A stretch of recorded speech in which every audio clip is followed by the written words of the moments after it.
కీచకులు కిరాతకులను తయారు చేసి సభ్య సమాజాన్ని వెక్కిరిస్తున్నారు. రాజకీయ ప్రత్యర్థుల ఇళ్లలో మహిళలను వెకిలి మకిలి వేషాలతో, వికృత వ్యాఖ్యలతో, జుగుప్సాకర ప్రచారాలతో అవమానించేలా వారికి శిక్షణ ఇస్తున్నారు. ఇందుకోసం ఏకంగా ఐటీడీపీ పేరిట ఓ కర్మాగారాన్ని నడుపుతున్నారు చంద్రబాబు నాయుడు. ఆ ఫ్యాక్టరీని నారా లోకేష్ పర్యవేక్షిస్తున్నారు. అశ్లీల రాతలు, అసభ్య పోస్టులు, రోత మాటలు, నీచ ట్రోలింగ్స్ వంటి ఘోరాతి ఘోర చండాలాలపై ఈ ఫ్యాక్టరీలో ట్రైనింగ్ ఇస్తున్నారు. మారీచులు, సుబాహులను ఉత్పత్తి చేసి సమాజం పైకి వదులుతున్నారు. చంద్రబాబు లోకేష్ల అండతో ఈ సైకోలు రెచ్చిపోతున్నారు. సైకో ఫ్యాక్టరీ, దీనిపైనే ఇవాల్టి మ్యాగజైన్ స్టోరీ. ఐటీడీపీ అంటే ఒక విధంగా ఉగ్ర సంస్థ ఐసిస్ లాంటిదే. ఐసిస్ ఉగ్రహింసను వ్యాప్తి చేస్తుంటే ఐటీడీపీ అశ్లీలాన్ని, అసభ్య పోస్టులను వ్యాప్తి చేస్తోంది.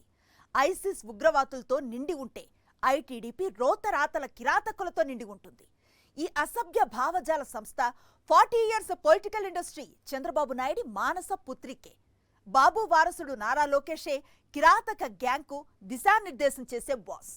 తమ రాజకీయ ప్రత్యర్థులపై అశుద్ధ వ్యాఖ్యలతో పేట్రేగిపోవటం ఈ సైకో ఫ్యాక్టరీ టాస్క్.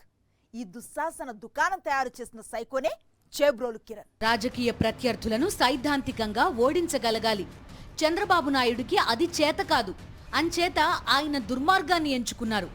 రాజకీయ ప్రత్యర్థులు సమాజంలో తిరగడానికి కూడా ఇబ్బంది పడేలా, వారిని అవమానించేలా క్యారెక్టర్ అసాసినేషన్ చెయ్యాలన్నది చంద్రబాబు నాయుడి సిద్ధాంతం. ఆయన రాజకీయ ప్రస్థానం అంతా ఈ సింగిల్ పాయింట్ నీచంపైనే నడిచింది. ఇలా తన ప్రత్యర్థులను తిట్టిపోసేందుకు, అశ్లీల మాటలతో, అసభ్య పోస్టింగ్లతో అవమానించేందుకు చంద్రబాబు నాయుడు ఏకంగా ఒక ఫ్యాక్టరీనే నెలకొల్పారు. అదే ఐటీడీపీ. పైకి అది టీడీపీ సోషల్ మీడియా వింగ్. కానీ అది చేసేది విపక్షంపై విష ప్రచారం మాత్రమే. ప్రత్యర్థులను ఎంత వికృతంగా, ఎంత ఘోరంగా, మరెంత నీచంగా, రాక్షసంగా మాటలతో, ట్రోలింగ్తో హింసించాలో నారా లోకేష్ స్వయంగా మార్గదర్శకత్వం వహిస్తున్నారన్న విమర్శలున్నాయి. ఈ ఫ్యాక్టరీ ప్రొడక్టే చేబ్రోలు కిరణ్. మాజీ ముఖ్యమంత్రి జగన్మోహన్ రెడ్డి పైన, ఆయన సతీమణి భారతి పైన, వారి కుటుంబ సభ్యులపైన ఐటీడీపీ ప్రాయోజిత మీడియాలో చేబ్రోలు కిరణ్ నోటికొచ్చింది వాగాడు. సభ్య సమాజం సిగ్గుతో తలదించుకునే భాషలో తన నోటి నుంచి అశుద్ధ వ్యాఖ్యలు వదిలాడు. రాష్ట్ర వ్యాప్తంగా ప్రతి ఒక్కరూ ఈ దుశ్శాసన పర్వంపై మండిపడడంతో చంద్రబాబు నాయుడిలో కంగారు మొదలైంది. డ్యామేజ్ కంట్రోల్ కోసం ఆయనే రంగంలోకి దిగారు. బాబు నాటిన విత్తనం కిరణ్ అయితే దాన్ని నీరు పోసి పెంచి పెద్ద చేసింది నారా లోకేషే. అటువంటి చేబ్రోలు కిరణ్ ని పార్టీ నుండి సస్పెండ్ చేసి చిన్నపాటి సెక్షన్లతో కేసు పెట్టి అరెస్టు చేయించారు చంద్రబాబు. అయితే చంద్రబాబు డ్రామాను ఎవరూ నమ్మడం లేదు. కూటమి అధికారంలోకి రాకముందు నుంచే చేబ్రోలు కిరణ్ కీచక పోస్టులు పెడుతూ ఉన్నాడు. టీడీపీ అనుబంధ యూట్యూబ్ ఛానల్స్ లో వికృత ప్రసంగాలు చేస్తూనే ఉన్నాడు. మహిళా ప్రముఖులపై నీచమైన వ్యాఖ్యలు చేస్తూనే ఉన్నాడు. కూటమి అధికారంలోకి వచ్చి 10 ఏళ్లు దాటినా కిరణ్ పై ఎలాంటి చర్యలు తీసుకోలేదు. వైఎస్ఆర్ కాంగ్రెస్ సానుభూతి పరులో మరొకరో ప్రభుత్వం ఎన్నికల హామీలను అమలు చేయడం లేదని ప్రశ్నిస్తే చాలు అడ్డగోలు సెక్షన్లతో కేసులు కట్టేస్తోన్న పోలీసులు చేబ్రోలు కిరణ్ లాంటి కిరాతకులపై కేసు కట్టడానికి ముందుకు రావడం లేదు. ఎందుకంటే ఈ సైకోలంతా నారా లోకేష్ టీం కాబట్టి. వారిని అరెస్టు చేయడానికి వీల్లేదని లోకేషే అనధికార ఆదేశాలు ఇచ్చేశారు కాబట్టి పోలీసులు తమాషా చూస్తూ ఉండిపోయారు. కూటమి ప్రభుత్వం పైన, చంద్రబాబు అండ్ కో పైన విమర్శలు వెల్లువెత్తడం వల్లనే గత్యంతరం లేని పరిస్థితుల్లో చేబ్రోలు కిరణ్ ను అరెస్టు చేసినట్టు చూపించారు. కిరణ్ పై చంద్రబాబు ఆగ్రహంతో ఉన్నట్టు అనుకూల పత్రికల్లో అచ్చోశారు. అదే నిజమైతే 10 నెలలుగా కిరణ్ పిచ్చికూతలు కూస్తున్నప్పుడు బాబుకు ఎందుకు ఆగ్రహం రాలేదని వైఎస్ఆర్ కాంగ్రెస్ నిలదీస్తోంది. చేబ్రోలు కిరణ్ అనే వ్యక్తి చంద్రబాబు నాటిన ఇత్తనం. నీళ్లు పోసింది లోకేషు, పెంచింది ఐటీడీపీ. ఇవాళ గొంతు మీదకి వచ్చేటప్పటికి సమాజంలో చెడ్డ పేరు వస్తుందనేటువంటి ఉద్దేశంతో వాళ్ళ పెంచిన మొక్కని బలి చేసే కార్యక్రమం చేస్తున్నారు. బలి చేసి శభాష్ చంద్రబాబు అనిపించుకోవడం కోసం తాపత్రయపడతారు. This is the drama. పాపం రోజా గారిని ఇష్టం వచ్చినట్టు తిట్టాడు. సరే, మమ్మల్ని మొగోళ్ళని తిట్టాడు, మా ఇంట్లో వాళ్ళని తిట్టిన సందర్భాలు. అసలు వైఎస్ఆర్ కాంగ్రెస్ పార్టీలో ఉన్న నాయకుల్ని తిట్టని వాళ్ళు లేరు. తిట్టడం అంటే ఒక రాజకీయ విమర్శ కాదు. వాడు, వీడు, ఎమ్మ, ఎక్క, ఇంకా ఆ భాష నేను ఇక్కడ మాట్లాడలేను. కొత్తగా మాట్లాడింది కాదు. 2 సంవత్సరాల నుంచి ఈ కిరణ్ అనే వ్యక్తి మాట్లాడుతూనే ఉన్నాడు. చివరికి నిన్న భారతి గారిని జగన్మోహన్ రెడ్డి గారి భార్యని, వారి సతీమణిని, జగన్మోహన్ రెడ్డి గారిని ఇష్టం వచ్చినట్టు మాట్లాడారు. ఆ విషయాలు నేను చెప్పలేను. మాట్లాడిన తర్వాత మొత్తం ఆంధ్ర రాష్ట్రం అంతా ఒకసారి గప్పు మంది. ఏమని? ఇదేంటయ్యా ఇంత దారుణంగా మాజీ ముఖ్యమంత్రి భార్యను మాట్లాడుతున్నాడు తెలుగుదేశం ఆయన. చంద్రబాబు నాయుడు గారి భార్యను మాట్లాడారని చంద్రబాబు నాయుడు గారు విల ఏడ్ చేశాడే, అంత గందరగోళం చేశాడే. మరి ఇదేమిటయ్యా అంటే అప్పుడు చంద్రబాబు నాయుడు గారి మెలకు వచ్చింది. డ్యామేజ్ కంట్రోల్ ఎక్కడ చంద్రబాబు నాయుడు గారి మీద పడుతుందని ఒక డ్రామా. అరెస్ట్ చేశారు, తీసుకొచ్చారు, మీడియా ముందు ప్రొడ్యూస్ చేశారు. మళ్ళీ బెయిల్ ఇప్పిస్తారో లేదో మనకు తెలియదు. అంతా ఇదొక పెద్ద డ్రామా. అసలింతకీ ఎవడీ చేబ్రోలు కిరణ్? వీడొక ఆవారాగాడు. చేయడానికి ఏ పని లేదు. రోజు టీడీపీ కార్యాలయానికి వెళ్లడం, అక్కడ రాజకీయ ప్రత్యర్థులే లక్ష్యంగా తయారు చేసే అశ్లీల కంటెంట్లో కీలక పాత్ర పోషించడం వీడి డ్యూటీ. ఇలా తమకు నచ్చని వారిని నోటితో చెప్పలేని బూతులతో, అసభ్య మాటలతో అవమానించడమే కిరణ్ డ్యూటీ. ఇలాంటి నీచపుగాళ్లతోనే ఐటీడీపీ నిండిపోయి ఉంది. రాష్ట్ర వ్యాప్తంగా 50,000 మందికి పైగా సైకోలతో ఐటీడీపీని నడుపుతున్నారు నారా లోకేష్. కిరణ్తో పాటు సీమరాజా అనే మరో నీచుడు కూడా ఇదే పని చేస్తాడు. తమని కన్న తల్లులు కూడా సిగ్గుతో కుచించుకుపోయేలా, ఇలాంటి కొడుకులను ఎందుకు కన్నాం భగవంతుడా అని ఏడ్చేలా కిరణ్, సీమరాజాలు పేటరేగిపోతున్నారు. వీళ్లు ఇలా బూతులు తిట్టినందుకే వీళ్లకి రోజు కడుపు నిండా ఫుడ్డు, జేబు నిండా డబ్బు ఇచ్చి పోషిస్తోంది చంద్రబాబు నాయుడు, లోకేష్లే. కిరణ్ ని కేవలం వైఎస్ఆర్ కాంగ్రెస్ పార్టీలోని మహిళలను కించపరచడానికి, అవమానపరచడానికే వాడుకుంటోంది టీడీపీ. ప్రస్తుతం ప్రభుత్వం డబ్బులతో దాదాపు 40కి పైగా యూట్యూబ్ ఛానల్స్ ని టీడీపీని ప్రమోట్ చేసుకోవడానికి పెట్టించారు చంద్రబాబు. ఆ యూట్యూబ్ ఛానల్స్ లో ఈ చేబ్రోలు కిరణ్ చేత అసభ్య కంటెంట్ క్రియేట్ చేసి మహిళలను ట్రోల్ చేయడమే పనిగా పెట్టుకుంది టీడీపీ. మాజీ ముఖ్యమంత్రి వైఎస్ జగన్ కుటుంబం పైన, మహిళలపైన కూడా టీడీపీ ఇచ్చిన టాస్క్ ప్రకారమే చేబ్రోలు కిరణ్ దరిద్రమైన వ్యాఖ్యలు చేశాడు. వాళ్ల అండ చూసుకునే వీళ్లు రెచ్చిపోతున్నారు. ఇదే చేబ్రోలు కిరణ్ టీడీపీ యూట్యూబ్ ఛానళ్లు, ఐటీడీపీ సోషల్ మీడియా అకౌంట్ల ద్వారా మాజీ మంత్రి రోజాను, ఆమె కుమార్తెను అనేకసార్లు అసభ్యంగా మాట్లాడి అవమానించాడు. గత ఏడాదిగా అయితే మరింత రెచ్చిపోయి పిచ్చి పిచ్చి మాటలతో మాజీ మంత్రి రోజా వ్యక్తిత్వాన్ని హననం చేసే ప్రయత్నం చేశాడు. ఏనాడు ఈ కిరణ్ ని పోలీసులు అరెస్టు చేయలేదు, కనీసం కేసు పెట్టలేదు. అలానే మాజీ మంత్రి విడదల రజని పైన కూడా దారుణమైన, నీచమైన కామెంట్లు చేశాడు ఈ సోషల్ సైకో కిరణ్. ఆమెను అసభ్యంగా మాట్లాడి ఆమె వ్యక్తిత్వం పైన కూడా దాడి చేశాడు. పదే పదే తప్పుడు మాటలతో రెచ్చిపోయాడు ఈ సైకో. ఆమె స్వయంగా గత ఏడాది అక్టోబర్ 18న పోలీసులకు ఫిర్యాదు చేశారు. సాక్షాత్తు డీజీపీకి కూడా వీడి మీద ఫిర్యాదు చేశారు. అయినా సరే వీడిపైన కనీసం చిన్న కేసు కూడా పోలీసులు నమోదు చేయలేదు. హైదరాబాద్లో కిరణ్ గాడికి రూమ్మేట్ గా ఉండేవాడు చిత్తకార్తె సీమరాజా. ఉచ్చనీచాలు లేకుండా, సిగ్గు లజ్జ లేకుండా, మానవత్వం అంటే ఏంటో తెలియకుండా నోటికొచ్చింది వాగడంలో ఇద్దరూ సేమ్ టు సేమ్. అందుకే వీళ్లంటే చంద్రబాబు నాయుడికి, లోకేష్ కి కూడా చచ్చేంత ఇష్టమని ఐటీడీపీ వర్గాలే చెబుతున్నాయి. తాము సంధించిన నిర్లజ్జ అస్త్రం బెడిసి కొట్టడంతో చంద్రబాబు నాయుడు ఆత్మరక్షణలో పడ్డారు. అయితే బాబుని ఎవరూ నమ్మే పరిస్థితే లేదంటున్నారు రాజకీయ విశ్లేషకులు. చంద్రబాబు నడిచొచ్చిన రాజకీయ దారంతా కుట్రలు, కుతంత్రాలు, వ్యక్తిత్వ హననాలు, మోసకారి మాటలు, వంచనలతోనే సాగిందంటారు ఆయన గురించి బాగా తెలిసిన టీడీపీ మాజీలు. ప్రత్యర్థుల క్యారెక్టర్ అసాసినేషన్ అన్నది చంద్రబాబు నాయుడు రాజకీయ ప్రస్థానం అంతా ఉంది. నీచ పునాదులపైనే ఆయన రాజకీయాలు చేస్తూ వచ్చారు. రాజకీయ భిక్ష పెట్టిన ఎన్టీఆర్కి వెన్నుపోటు పొడిచింది చాలక ఆయన పైన అసభ్య ప్రచారాన్ని చేయించిన ఘనుడు చంద్రబాబు. అధికారంలో ఉన్నా, ప్రతిపక్షంలో ఉన్నా చంద్రబాబు నాయుడి మారని లక్షణం ఏదన్నా ఉంది అంటే అది అవతలి వారి వ్యక్తిత్వ హననంలోనే. ఈ విషయంలో చంద్రబాబుకి ఉత్సనీచాలు ఉండవని రాజకీయ పండితులు అంటారు. తెలుగుదేశం పార్టీ సోషల్ మీడియా విభాగం యాంటీ సోషల్ ఎలిమెంట్ గా రూపాంతరం చెందడంపై సర్వత్రా విమర్శలు వెల్లువెత్తుతున్నాయి. నారా లోకేష్ కనుసన్నల్లో నడిచే ఐటీడీపీ ఆంధ్రప్రదేశ్లో మహిళల పాలిట ఐసీస్లా మారింది. పైశాచిక మనస్తత్వం ఉన్నవారిని ఏరికోరి ప్రత్యేకంగా తర్ఫీదు ఇచ్చి మరీ సోషల్ మీడియాలో వదులుతోంది ఐటీడీపీ సోషల్ మీడియా విభాగం. డబ్బులిచ్చి, జీతాలిచ్చి, పదవులిచ్చి మరీ ఉన్మాదాన్ని పెంచి పోషిస్తోంది.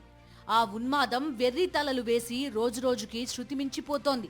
పైశాచికత్వానికి ఇప్పుడు అధికార మదం, ఎవ్వడేం చేయలేరన్న అహంకారం తోడై విచ్చలవిడిగా తల్లి చెల్లి అన్న భావాలను కూడా మర్చిపోయి రెచ్చిపోతున్నారు ఐటీడీపీలోని సోషల్ సైకోలు. ఇలా తయారైన తెలుగుదేశం పార్టీ కార్యకర్తలు, సోషల్ మీడియా యాక్టివిస్టుల అరాచకాలు రోజురోజుకి శృతిమించిపోతున్నాయి. చంద్రబాబు నాయుడు రాజకీయాల్లోకి వచ్చింది లగాయితూ ఈ అశ్లీల పంథానే కొనసాగిస్తున్నారు. పిలిచి పిల్లనిచ్చి పెళ్లి చేసి ఎన్నికల్లో ఓడిపోతే పిలిచి పదవినిచ్చి రాజకీయ భిక్ష పెట్టిన ఎన్టీఆర్కే వెన్నుపోటు పొడిచారు చంద్రబాబు. ఆ సమయంలోనూ ప్రజల్లో ఎన్టీఆర్ ప్రతిష్టను దిగజార్చడానికి ఈనాడు పత్రికను అడ్డుపెట్టుకుని ఎన్టీఆర్ను బట్టలు లేకుండా కార్టూన్లు వేయించి వ్యక్తిత్వ హననానికి పాల్పడ్డారు చంద్రబాబు. ఆ తర్వాత ఆయన సతీమణి లక్ష్మీ పార్వతి పైన విష ప్రచారం చేయించి బురద జల్లారు. అంతెందుకు, కూటమి అధికారంలోకి రావడానికి ఏడాది ముందు జగన్మోహన్ రెడ్డి ప్రభుత్వ హయాంలో సొంత ఇంటి కల సాకారమైందన్న ఆనందంతో తెనాలికి చెందిన గీతాంజలి అనే యువతి జగన్మోహన్ రెడ్డిని మెచ్చుకుంది. తనలాంటి వారంతా జగన్మోహన్ రెడ్డికి కాకుండా ఇంకెవరికి ఓటేస్తారంటూ మీడియా వారిని ప్రశ్నించింది. నా డ్రీమ్స్ ఫుల్ఫిల్ అయిపోయింది ఈ రోజు. ఎవరి పేరు మీద వచ్చింది? నా పేరు మీదే సార్, గీతాంజలి. ఎస్, అందుకే నా ఓన్ హౌస్ నా డ్రీమ్ అని చెప్తున్నాను నేను క్లియర్ గా. I felt really so happy sir. నేను అసలు ఎక్స్పెక్ట్ చేయలేదు, స్టేజ్ మీద తీసుకుంటానని అసలు అనుకోలేదు. సార్ నన్ను బ్లెస్ చేశారు, మా శివన్న నన్ను. I felt so happy. ఇది టీడీపీ నాయకత్వానికి కడుపు మంట తెచ్చింది. అంతే, ఐటీడీపీ రంగంలోకి దిగిపోయింది. అంతే, గీతాంజలిపై అసభ్య పోస్టులు పెట్టి ట్రోల్ చేశారు ఐటీడీపీ సైకోలు. ఆమెను వెంటాడి వేటాడి వేధించారు. ఈ సాధింపులు తట్టుకోలేకపోయింది గీతాంజలి. ఆత్మహత్య చేసుకుని తనువు చాలించింది. 2009లో సినీ నటుడు చిరంజీవి ప్రజారాజ్యం పార్టీ పెట్టినప్పుడు అంతే. ఆ పార్టీ పైన, చిరంజీవి పైన చంద్రబాబు విషప్రచారం చేయించారు. చిరంజీవి కూతురి పెళ్లి విషయాన్ని పచ్చనేతలే రచ్చరచ్చ చేయించి చిరంజీవికి మనస్తాపం కలిగించారు. ఇలాంటి వేధింపులతో చిరంజీవి రాజకీయాల నుండి వెనక్కిపోతారని చంద్రబాబు ఆశించారు. అయితే చిరంజీవి ధైర్యంగా నిలబడి ఎన్నికల పోరాటంలో ముందుకు సాగారు. చిరంజీవి సోదరుడు పవన్ కళ్యాణ్ కు రాయలసీమకు చెందిన ఓ టీడీపీ నేత గుండు కొట్టించారన్న ప్రచారంతో పవన్ కళ్యాణ్ క్యారెక్టర్ అసాసినేషన్ కి టీడీపీ నేతలే తెగబడ్డారు. ఈ విషయాన్ని పవన్ కళ్యాణ్ పదే పదే చెప్పుకుని బాధపడ్డారు కూడా. తనకు గుండు కొట్టినట్టు టీడీపీ నేతలే ప్రచారం చేశారని చెప్పారాయన. తనతో కలిసుంటే ఓకే, తనకు అడ్డొస్తే క్యారెక్టర్ అసాసినేషనే. ఇది చంద్రబాబు తీరు. 2014 ఎన్నికల్లో పవన్ కళ్యాణ్ మద్దతు కోసం పవన్ ఇంటికి వెళ్లి కాళ్లావేళ్లా పడి బతిమలాడుకున్నారు చంద్రబాబు. పవన్తో అవగాహన కుదుర్చుకున్నారు. తీరా అధికారంలోకి రాగానే కొణిదెల పవన్ కళ్యాణ్ ఓ కరివేపాకు రెబ్బలా తీసి పక్కన పెట్టేశారు. అటు పవన్ కూడా చంద్రబాబు, లోకేష్ల అవినీతిపై విరుచుకుపడడంతో చంద్రబాబుకు మండుకొచ్చింది. లోకేష్కు కోపం వచ్చింది. ఐటీడీపీ సైకోలకు పిలుపొచ్చింది. అంతే, పవన్ కళ్యాణ్ కుటుంబ సభ్యులపై ఐటీడీపీ కారుకూతలు కూసింది. ఏకంగా పవన్ కళ్యాణ్ తల్లినే అవమానించేలా ఐటీడీపీ సైకోలు పేట్రేగిపోయారు. దీనిపై పవన్ కళ్యాణ్ తీవ్ర ఆవేదనకు లోనవడమే కాకుండా 5 కోట్లు ఖర్చు చేసి నారా లోకేష్ తన తల్లిని తిట్టించారని మండిపడ్డారు. అంతేకాదు, పవన్ కళ్యాణ్ కు ప్యాకేజ్ పడేస్తే మన దగ్గరే పడుంటాడని నారా లోకేష్ విదేశంలో అన్నట్టు కూడా ప్రచారం జరిగింది. అప్పట్నుంచే పవన్ కళ్యాణ్ కు ప్యాకేజ్ స్టార్ అన్న పేరు స్థిరపడిపోయింది కూడా. ఇదంతా కూడా పవన్ వ్యక్తిత్వాన్ని దెబ్బతీసి ఆయన్ను తన గుప్పిట్లో పెట్టుకోవడానికే చంద్రబాబు నాయుడు ఆడిస్తోన్న నాటకమని అప్పట్లో ప్రచారం జరిగింది. 2014 ఎన్నికల్లో ఒంటరి పోరాటానికి సిద్ధంగా లేని చంద్రబాబు నాయుడు గతంలో తాను తిట్టిపోసిన నరేంద్ర మోదీతో పొత్తు కోసం వెంపర్లాడారు. పదే పదే మోదీ వెంటపడి బీజేపీతో పొత్తు కుదుర్చుకున్నారు. మోదీ హవాతో బొటాబొటి మెజారిటీతో అధికారంలోకి వచ్చారు. అయితే 2018లో మోదీతో విభేదాలు రాగానే నరేంద్ర మోదీని వదిలిపెట్టలేదు. మోదీ తన భార్యను వదిలేశారని, పెళ్లాన్ని చూసుకోలేని మోదీ ప్రజలనేం చూసుకుంటారని క్యారెక్టర్ అసాసినేషన్ చేశారు చంద్రబాబు. ఆ తర్వాత 2024 ఎన్నికల ముందు అదే మోదీతో మరోసారి అవసరం పడగానే మోదీని ఇంద్రుడు చంద్రుడు అని పొగిడేశారు. ఆ పొత్తు కుదిరే వరకు మాత్రం చంద్రబాబు నాయుడు, నందమూరి బాలయ్యతో పాటు టీడీపీ నేతలు బాహాటంగానే మోదీపై వ్యక్తిగత ఆరోపణలు చేశారు.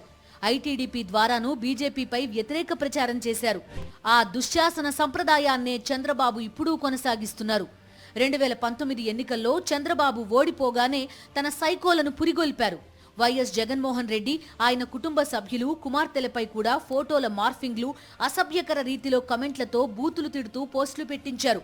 టీడీపీ కేంద్ర కార్యాలయం వేదికగానే ఐటీడీపీ అనే ఫేక్ న్యూస్ ఫ్యాక్టరీ ద్వారా ఈ వ్యవహారాన్ని చంద్రబాబు, లోకేష్ దగ్గరుండి నడిపించారు. తప్పుడు సంప్రదాయానికి బీజం వేశారు. రాయలేని భాషలో జుగుప్సాకర రీతిలో పోస్టులు పెట్టించారు. ప్రతి నియోజకవర్గం, ప్రతి జిల్లాలోనూ చంద్రబాబు ఎల్లో సోషల్ సైకోలను తయారు చేశారు.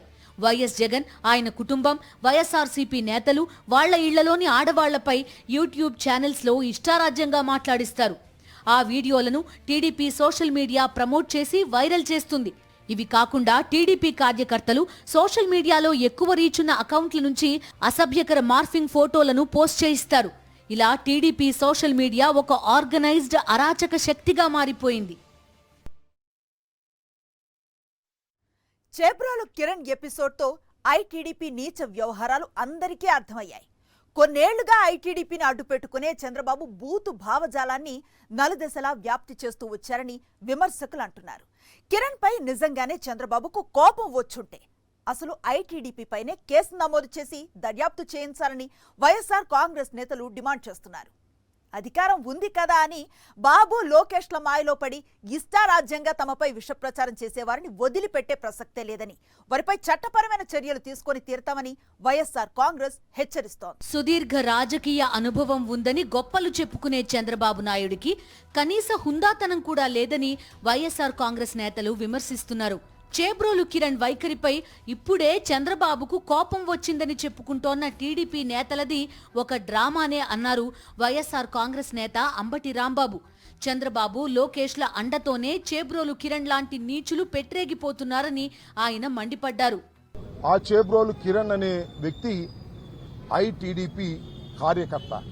చాలా సంవత్సరాల నుంచి నేను అప్పుడప్పుడు యాదృచ్ఛికంగా యూట్యూబ్లో చూస్తున్నాను. బహుశా అంత భయంకరమైన భాష ఈ రాష్ట్రంలో ఏ సోషల్ మీడియాలోనూ వాడి ఉండరు. మొత్తం మీద ఈ రాష్ట్రంలో 5-6 అతి దారుణమైన భాష మాట్లాడే వారిలో ఇతను ఒక ప్రముఖుడు.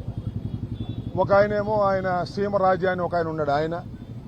అలాగే మరొక ఘర్షణ టీవీ వెంకట్రావు అని ఆయన ఒక ఆయన, ఇంకా కొంతమంది ఉన్నారు. వీళ్ళందరూ కూడా టీడీపీ ప్రోద్బలంతో, టీడీపీ వారి ప్రోత్సాహంతో యూట్యూబ్లో మాట్లాడతారు. మహిళా హోంమంత్రి ఉన్న రాష్ట్రంలో మహిళలపై ఇంత నీచంగా ట్రోలింగ్స్ జరుగుతూ ఉంటే దుశ్శాసనులపై చర్యలే లేకపోవడం సిగ్గుచేటని వైఎస్ఆర్ కాంగ్రెస్ మహిళా నాయకురాళ్లు వ్యాఖ్యానిస్తున్నారు. హోంమంత్రిగా అనిత విఫలమయ్యారని వారంటున్నారు. చేబ్రోలు కిరణ్ అనేటటువంటి వాడు అంత దారుణంగా సోషల్ మీడియాని అడ్డం పెట్టుకుని, అది కూడా అతనంతట అతను కావాలని చేశాడని కూడా మేము అనుకోవట్లేదండి. నోటితో మాట్లాడటానికి అలవిసఖ్యం కానటువంటి మాటలతో వాడు కుక్క వాగుడు వాగాడంటే ఎవరి అండదండలు చూసుకుని మీరు పార్టీ నుంచి సస్పెండ్ చేసేసి చేతులు దులుపుకుంటే సరిపోయిందా అని అడుగుతా ఉన్నాను. గతంలో పవన్ కళ్యాణ్ గారు మిమ్మల్ని లా అండ్ ఆర్డర్ విషయంలో మీరు ఫెయిల్యూర్ అవుతున్నారు, మీరు తప్పుకోండి అని మిమ్మల్ని అంటా ఉంటే ఎందుకంటున్నాడా ఒక మహిళని అని చెప్పని నేను మీకోసం కొంచెం బాధపడ్డాను. కానీ ఈరోజు నిజంగా అది నిజమని మీరు నిరూపించుకున్నారు. You are the utter failure home minister వర్యులు. మహిళలను, చిన్నారులను టార్గెట్ చేయడమే ఈ సోషల్ సైకోల టార్గెట్. ప్రభుత్వాన్ని ప్రశ్నించే వారిపై అడ్డగోలు కేసులు పెట్టి రెచ్చిపోయే ప్రభుత్వం, పోలీసులు ఈ ఐటీడీపీలోని సోషల్ సైకోల జోలికి మాత్రం పోదు. వైఎస్ఆర్ కాంగ్రెస్ పార్టీ అన్ని జిల్లాల ఎస్పీలకు ఫిర్యాదు చేసినా, ఆడవాళ్లపై అసభ్యంగా పోస్టులు పెట్టినట్టు ఆధారాలు ఇచ్చినా ఒక్కరిని కూడా అరెస్టు చేయలేదు. మహిళలను కించపరిచేలా వికృత పోస్టులు, ట్రోలింగ్స్తో పేట్రేగిపోతున్న వారిని వదిలిపెట్టే ప్రసక్తి లేదని వైఎస్ఆర్ కాంగ్రెస్ హెచ్చరిస్తోంది. మా పార్టీ నాయకుల మీద మీరు చేస్తున్నటువంటి ప్రచారం చాలా బాధాకరం. ఇదే విధంగా మీరు పునరావృతం చేస్తే ఒక్కసారి వైఎస్ఆర్ కాంగ్రెస్ పార్టీ శ్రేణులు మీ విరుద్ధంగా మీరు ప్రవర్తించే విధంగా మేము ఒక్కసారి బరి తెగిస్తే మీరు రోడ్డు మీద తిరిగేటువంటి పరిస్థితి ఉండదు. కనీసం మీ నాయకులు మీరు కూడా తలెత్తుకునేటువంటి పరిస్థితి కాదు. ఇది సభ్య సమాజం, చాలా గుబుత్సాకరమైన పద్ధతి. వీటిపైన కఠిన చర్యలు తీసుకుంటాం. చేబ్రోలు కిరణ్ ను నాటకీయంగా అరెస్టు చేశారు. అయితే రాష్ట్ర వ్యాప్తంగా ఐటీడీపీ సైకోలపై వందలాది ఫిర్యాదులుంటే పోలీసులు కనీసం కేసు కూడా కట్టలేదని వైఎస్ఆర్ కాంగ్రెస్ ఆరోపిస్తోంది. మారీచ ముఠాలో ఒక్కరిపై కూడా చర్యలు తీసుకోకపోవడం దుర్మార్గమే అని వారంటున్నారు. సభ్య సమాజం తలదించుకునేలా, సిగ్గుపడేలా వ్యవహరిస్తూ ఉన్నారు. మీ సోషల్ మీడియా కానివ్వండి, మీ నాయకులు కానివ్వండి మాట్లాడుతూ ఉన్నారని చెప్తే ఇప్పుడు కూడా దాని మీద ఏ విధమైన విచారణ చేయలే. తాత్కాలికంగా ఏదో మేము చేసాం కదా అన్నట్టుగా ఎఫ్ఐఆర్లు చేశారే తప్ప దాని మీద ఏ విధమైన విచారణ చేపట్టలేదు. అధికార మదంతో రెచ్చిపోయి ఉన్మాదుల్లా వ్యవహరిస్తున్న ప్రతి కీచకుడికి చట్టపరమైన శిక్ష పడేలా చేస్తామని వైఎస్ఆర్ కాంగ్రెస్ అంటోంది. 2029 ఎలక్షన్ తర్వాత 88 మ్యాజిక్ ఫిగర్ దాటిన తర్వాత మేము ఎందుకు ఇలాంటి మాటలు మాట్లాడామని చెప్పనే విధంగా చట్టపరంగా న్యాయస్థానం ముందు నిలబెట్టే విధంగా వైఎస్ఆర్ కాంగ్రెస్ పార్టీ ముందుకెళ్తుందనే విషయం వాళ్ళందరూ గారు గుర్తుపెట్టుకోవాలి. వికృతమైన భాష, దిగజారుడు వ్యాఖ్యలు, క్షమించరాని కామెంట్లు, అడ్డగోలు ఆరోపణలు, బరితెగించిన భావజాలం, సభ్య సమాజం సహించలేని భావ దారిద్ర్యం, జుగుప్సాకర మార్ఫింగ్లు, వావి వరుసలు లేకుండా ట్రోలింగ్లు, ఫేక్ ఫోటోలతో ఎడిటింగ్లు, వీటన్నింటికీ కలిపి ఒక పేరు పెడితే దాని పేరే ఐటీడీపీ. ఐసిస్ సంస్థ ఉగ్రవాదులను తయారు చేయడంలో ఎంత ఫేమస్సో ఈ ఐటీడీపీ ఉన్మాదులను తయారు చేయడంలో అంతే ఫేమస్. మహిళలను కించపరచడం, ఆడబిడ్డల ఆత్మవిశ్వాసాన్ని దెబ్బతీయడం, ప్రత్యర్థుల కుటుంబ సభ్యుల వ్యక్తిత్వాన్ని హననం చేయడమే ఐటీడీపీ టార్గెట్. వీరి పైశాచికత్వానికి ఇప్పుడు అధికార మదం తోడైంది. అంతే, తోడేళ్ల కంటే ఘోరంగా మహిళలను వేధిస్తున్న ఈ ఐటీడీపీ సోషల్ సైకోల తీరుపై ఏపీలోని ప్రతి మహిళ మండిపడుతోంది. ఇది వాటి మ్యాగజైన్ స్టోరీ. మరో ఇంట్రెస్టింగ్ టాపిక్ తో మళ్ళీ కలుద్దాం. అంతవరకు స్టే ట్యూన్ టు సాక్షి.